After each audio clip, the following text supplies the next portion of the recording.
বন্ধুরা, আমি এখন একটু আলু পটলের একটু কষা মতো করব, পেঁয়াজ রসুন আদা দিয়ে একটু কষা করব। তা এই কড়াইতে আমি তেল দিয়েছি, তেল গরম হয়ে গেছে। এবার আমি আলু পটলগুলো ভেজে নেব, আলু পটল ছেড়ে দেবো। সবজি কম আছে বলে আমি একসাথেই দিয়ে দিলাম, নাহলে পটলগুলো আমি আলাদাভাবেই ভেজে নিতাম, তাই একসাথেই ভেজে নেব একটু।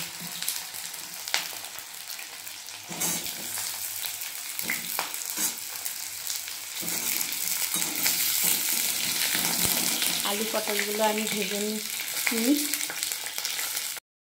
আমার পটলগুলো ভাজা হয়ে গেছে। এই যে আলু পটল আমার ভাজা হয়ে গেছে। এবারে আমি কড়াইতে তেজপাতা আর জিরে ফোড়ন দেবো। তেজপাতাটা আমি ভেজে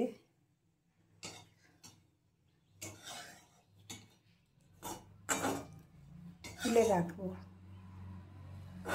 মশলা দিয়ে তেজপাতার সাথে করলে তেজপাতার থেকে ভীষণ মশলা ছিটায়।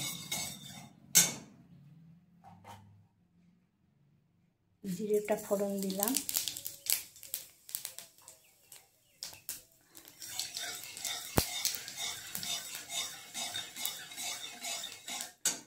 এবারে একটুখানি পেঁয়াজ কুচি দেব।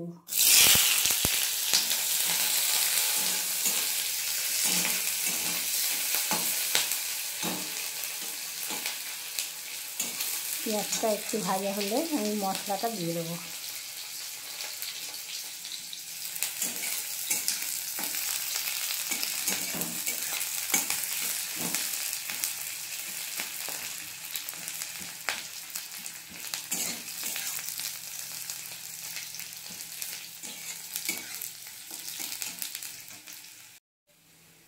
পেঁয়াজটা আমার ভাজা হয়ে গেছে লাল লাল করে। এবারে আমি মশলাটা দিয়ে দেবো। আদা, পেঁয়াজ, রসুন, হলুদ সব মতো আছে দিয়ে দিলাম।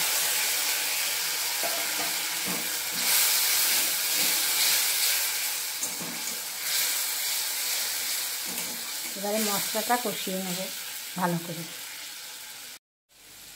দেখো বন্ধুরা, আমার মশলাটা কষা হয়ে গেছে।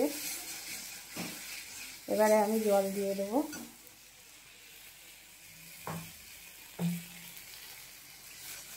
অল্প জল দেবো, কারণ এটা কষা কষা হবে তো, বেশি ঝোল রাখবো না।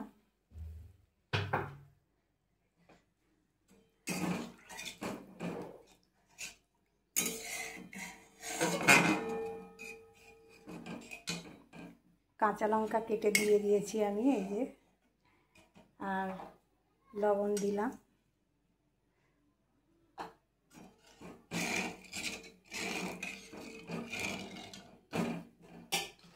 আলু পটলটা দিয়ে দিলাম।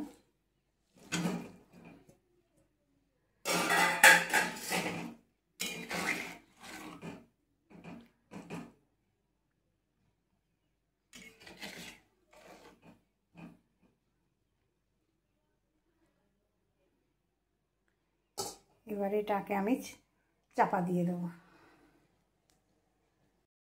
বন্ধুরা দেখো, আমার আলু পটল ওই যে কষা কষা যেটা করবো বলেছিলাম, যে আলু পটলের একটা কষা টাইপের করব, ঝোল বেশি রাখবো না। দেখো আলু টালু গলে গেছে। এবারে এর মধ্যে আমি একটু গরম মশলার গুঁড়ো দেবো। একটুখানি গরম মশলা দিয়ে দিলাম।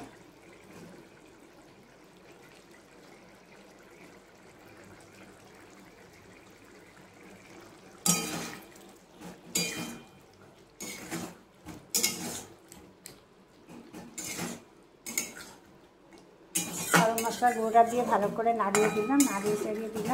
দেখো আমার এই আলু পটলের কষাটা রেডি। কেমন হয়েছে তোমরা কমেন্ট করে বলো।